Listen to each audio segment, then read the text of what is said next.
All right, welcome into the WNY Athletic Studios. We believe right now it is halftime over at Cicero North Syracuse, 14-0. CBA Syracuse leads Bennett right now. However, the game, it looks like, is being played under protest. There is a with 150. Let's recap it. With 1:57 to go in that first half, there were unsportsmanlike called on Bennett, followed by another flag, which it looks like was another call on Bennett's sideline.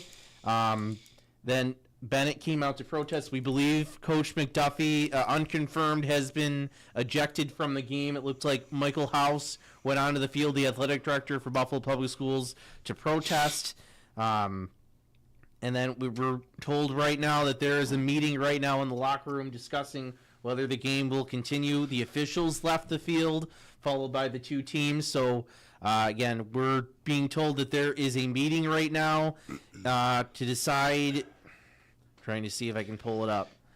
Yeah, so to kind of recap a little bit, we apologize that we don't know exactly because we're not telling you exactly because we don't know yet. We really don't know. It may not be even determined. Yeah, right we're now. trying to fit. We got Frank Wolf down in the tunnel. I'm waiting for a phone call from him. Tom Prince reported that he assumed the third quarter would start. They would with 1:57 at about the 10-yard line, and then they would take 2 or 3 minutes and then start the third quarter. It's a bit of a mess. It's just really terrible that this is happening in such a huge, important game, and a game that the kids have dreamed about playing in, and it almost seems like the adults are causing the mess, no matter who's at fault right now, and that kind of stinks right now for the kids. And I have no idea who's at fault. I'm not saying anything like that, but it doesn't seem like it's the players. Between the refs, coaches, sheriffs, officials, ADs, I mean, it's a mess. It's a mess. Scoring, everything we do know, the score is 14-0. Yeah, 14-0. We'll go over that real quick. So things were pretty even early on. Scoreless first quarter. Scoreless first quarter, going back and forth. And then, unfortunately, Bennett had a bad punt, was blocked. And then a few plays later, CBA was able to score on a 1-yard touchdown run. I think there was also a pass interference on the play before then, which helped things along for CBA as well. And then the bad snapping continued for Bennett in the following drive. Actually, they had a pretty good kickoff return on the ensuing kickoff by Ryan Lawrence, but unfortunately a bad snap by the center cost them 20 yards. It led to a punt. And then later on that drive, CBA was able to score.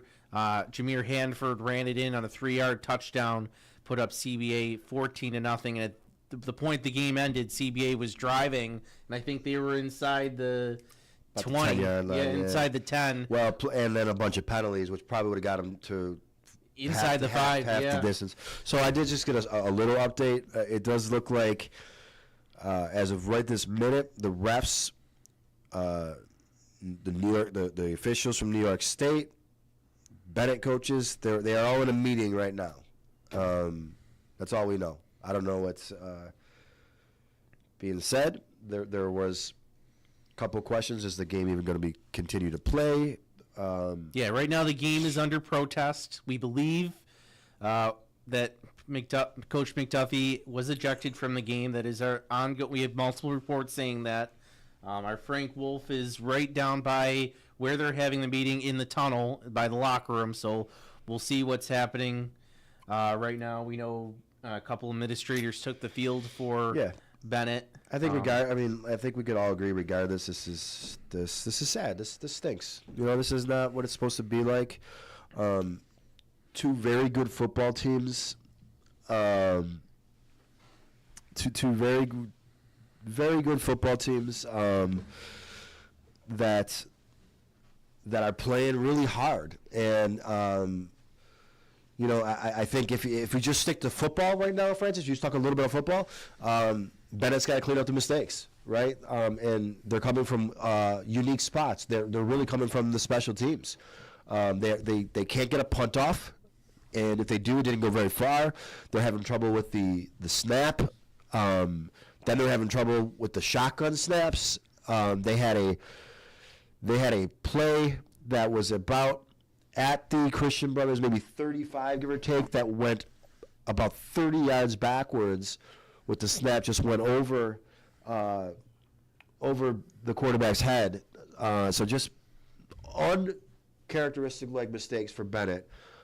And I don't think they're unraveling. It's just very weird. And then they got a bunch of penalties, and it seems like they got called. I don't have it exactly, but maybe 3 or 4 pass interference calls. And I think that's what started the frustration a little bit from what we saw here. And then Tim, we do have Frank Wolf on the scene. You know what, Luke? Why don't we take a short break right now, and we'll see if we can bring in Frank Wolf in on the scene. He is live down on the field at Syracuse. We'll take a short break. We'll be right back on this halftime report. What does it mean when people say America is a land of opportunity? It means the power to discover, To redefine yourself. To improve yourself. to challenge yourself. To realize there's more in you Than you ever knew. that you could do. Means giving people an open field to explore what they do best. With the best tools, The best training. the best technology in the world. We bring out the best in the people who serve. So you can be all you can be. It's time for the Big West Herb Black Friday sales event. It's really big. And they know big. $50 million big, set aside to buy your vehicle, but it'll go fast because whether you own or lease, we want your vehicle, and we'll even buy yours if you don't buy from us. Get your instant trade-in value at westherd.com and come in now. Great deals and $50 million ready to buy your vehicle. Hurry before it's gone.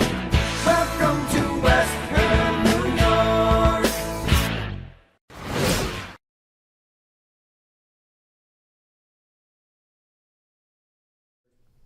trying to untangle everything that is happening here. We bit of a mess if you're just joining us. It's 14-0. Christian Brothers over Bennett right now. There's still a minute 57 left in the second quarter, and then a bunch of chaos went crazy with coaches on the field, sheriffs on the field, refs leaving the field, players leaving, and we are trying to get some answers right now. We're going to be connected to Frank Wolf in just a minute, who is down there. I just got a text from him saying that Coach McDuffie did walk out of the meeting. He didn't look happy. I'll let Frank, explain that. But yeah, so we're just we're doing this on the fly, so bear with us. We are trying to get you all the answers as we find them out. All right, Frank, you are now on. I'm going to be the only one that's able to talk to you. Unfortunately, the audience out there is going to be. I'm sorry, the audience out there, you're going to be able to hear Frank, but unfortunately, I'm the only one in here. Tim won't. So, Frank, you're on the phone right now, live on the halftime report. What's the latest update? So McDuffie just came out of the meeting with NYSPHSAA and the officials. Didn't look too happy. The game is going to resume. We're told the game will resume third quarter, and the ball will be down around the 4-yard line, which is where I believe the game was stopped. So the game will continue. It'll be at CBA 14-0. Down there around within the 5 with a couple minutes left to go in the second, but they're going to start the third quarter there, is what I'm told. McDuffie was arguing the fact that the officials came after him when it was not him that came onto the field for that last flag. It was actually the Buffalo Public Schools athletic director, Michael House, who was flagged. But they went after McDuffie, who was upset. Because that would have been his second sideline infraction and was tossed. So Coach McDuffie will not be returned to the sideline for this game. But we will continue here in just probably the next 10 minutes to get this game going again. So Santa Claus is here. Santa Claus has shown up. He's making his way through the concession area. Much to his chagrin, he's going to find out that we bought at least 2 dozen cheeseburgers in the last half hour for the media staff up on the third floor. So Santa Claus is not happy, but he is here. Maybe you can get a word with him. Do you guys want a word with Santa Claus or no? I think I'm going to tell him I just want some high school football. Hey, Frank, can you hear me? We have Santa Claus here at CNS. Santa, what's your take on the situation here, Santa? This is a pretty bad week scene. I don't know what's gonna happen with this game. I'm a little. Santa, doesn't look like there's a lot of Christmas cheer going on. We're about a month away. What would you say to the officials here today or the coaching staff to get them back in the Christmas spirit? I feel like everybody should just go back on the field, say Merry Christmas to each other, forgive and forget, and just play football. This is high school sports. It's nothing more than that. Thank you very much, Santa Claus. Hey, we appreciate you. Frank. Hey, Frank. Mrs. Claus, I'd like to talk to two. Hey, Frank. Yes. Frank, do you happen to know the reason that Mike House got involved? It's very rare you see an AD run on the middle of the field during the middle of a game. Could you tell us exactly why that happened? You tell me how many? When are you coming out? Yes, they're coming out in 7 minutes. Bennett's coming back to the field in 7 minutes, but I want Tim to answer your question. Mike House went on the field because he was upset that the coaching staff from CBA was allowed to go onto the field and talk to their players after that initial flag was thrown. If you remember, there was an initial flag thrown on that last play that CBA ran. It was a flag against Bennett. The coaches came out to discuss that call. That's why their sideline was flagged, the Bennett sideline. That's why they were flagged. During that episode, the CBA coaches were also on the field talking to their players. And another flag came out against the Bennett sideline. They were protesting the fact that CBA was allowed on the field, but they were not. And here at Mike House right now. Hold on, let's see what Mike says. I called him on it. I called him on a protest, right? Steve did as well. And essentially, they then tried to, now they're trying to say, I'm ejected. There's no protest. They're not honoring the protest. They're trying to say it's only on this was a subjective call. I said, no, it's not. It's application of the rules. You applied this rule to Bennett where you didn't apply it to this group, right? This team. So coaches were on the field. They flagged my coaches for being on the field. Told my coaches, get on the field. The whole team group, they're all on the field. McDuffie's still ejected? I'm ejected. So McDuffie's still in. McDuffie is not ejected. McDuffie is not ejected.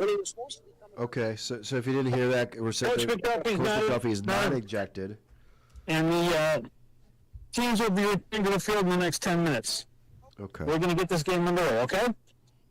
All right, so if I'm not sure if you guys could hear all of that. Frank, thank you so much for joining us. Hopefully we won't have to talk to you again, but thank you, Frank Wolf, joining us. That was our... Tim, go ahead. So if you, I'm not sure if you guys could hear all that. I know it was a bit of chaos. Thank you, a couple guys that text me. So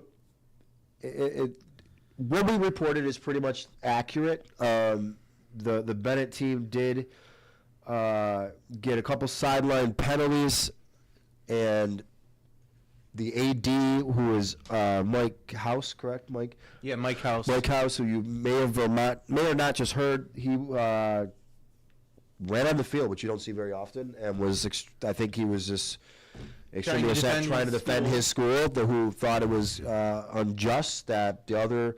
What we're being told is the Christian Brothers coaches were basically doing the exact same thing as the Bennett coaches.